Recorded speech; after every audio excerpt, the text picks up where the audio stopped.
আমাদের তো হচ্ছে কি ভ্যালিডেশন এরর দেখাচ্ছে, আমরা যদি এখন ক্লিক করি তাহলে দেখব যে ভ্যালিডেশন এররটা শো হচ্ছে। কিন্তু কোনো কিছু যদি আমি অ্যাড করি, ধরেন অ্যাড, দেন যদি অ্যাড করি এটা অ্যাড হয়ে গেছে, বাট ভ্যালিডেশন এরর কিন্তু রয়েই গেছে, রাইট?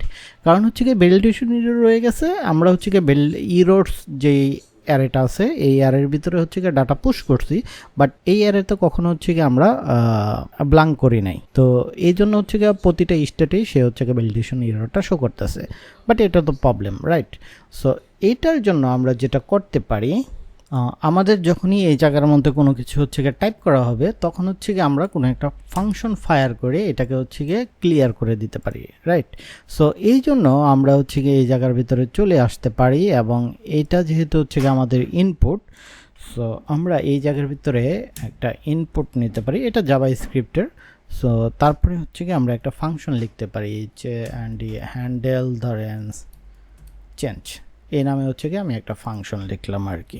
সো এই নামে যেহেতু ফাংশন লিখছি, এখন হচ্ছে গিয়ে আমি যদি ফাংশনটা লিখি কনস্ট এটা, দেন আমরা যদি হচ্ছে গিয়ে একটু লক করি যে আসলে কোনো কিছু লিখলে এটা ফায়ার হয় কিনা। সো আমরা একবার রিফ্রেশ দিলাম, দেন হচ্ছে গিয়ে আমরা যদি ইন্সপেক্টর চলে আসি, কনসোলে চলে আসি, দেন আমরা যদি কোনো কিছু লিখি তাহলে দেখেন এই জায়গায় কিন্তু সেই জিনিসটা হচ্ছে গিয়ে ফায়ার হচ্ছে, রাইট? এখন আমরা যেটা করতে পারি সেটা হচ্ছে আমরা এটার ভিতরে ধরেন একটা কিছু নেই আর কি, দেন এবারকে যদি লক করে দেখি যে আসলে আমি কি পাচ্ছি।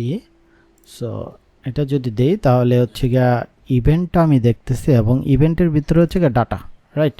সো প্রতিবার হচ্ছে গিয়ে আমি একটা করে ডাটা পাচ্ছি আর কি, আমি যাই পাঠাচ্ছি ডাটা পাচ্ছি। সো আমরা যেটা করতে পারি, অ্যান্ড তারপরে নিচে নিচে যে ডাটা প্রিন্ট হয়েছে, দেন হচ্ছে গিয়ে আমরা যদি এটা কেটে দেই তাহলে আমরা দেখব যে নাল পাওয়ার কথা। সো আমরা যদি এই জায়গায় যাই, দেন ডাটা হচ্ছে গিয়ে নাল। সো আমরা হচ্ছে কি এটার উপরে কন্ডিশন চালাতে পারি আর কি। সো কি কন্ডিশন চালাতে পারি, আমরা হচ্ছে কি এই জায়গার ভিতরে যদি লিখি ইফ ই ডট ডাটা, মানে ডাটার ভিতরে যদি কোনো হচ্ছে গিয়ে ইয়ের ভিতরে এবং ডাটার ভিতরে যদি কোনো হচ্ছে গিয়ে ভ্যালু থাকে, তাহলে আমরা যেটা করতে পারি স্টোর এবং একটা ফাংশন লিখতে পারি ক্লিয়ার এরর্স, রাইট? এই নামে হচ্ছে কি আমরা একটা ফাংশন ফায়ার করতে পারি। সো এই নামে তো হচ্ছে গিয়ে স্টোরের ভিতরে কোনো ফাংশন নাই। সো আমরা হচ্ছে আবার যদি স্টোরের ভিতরে চলে আসি অ্যান্ড তারপরে যদি হচ্ছে গিয়ে আমরা একটা ফাংশন ফায়ার করে দিই তাহলে মনে হয় আমাদের কাজ শেষ।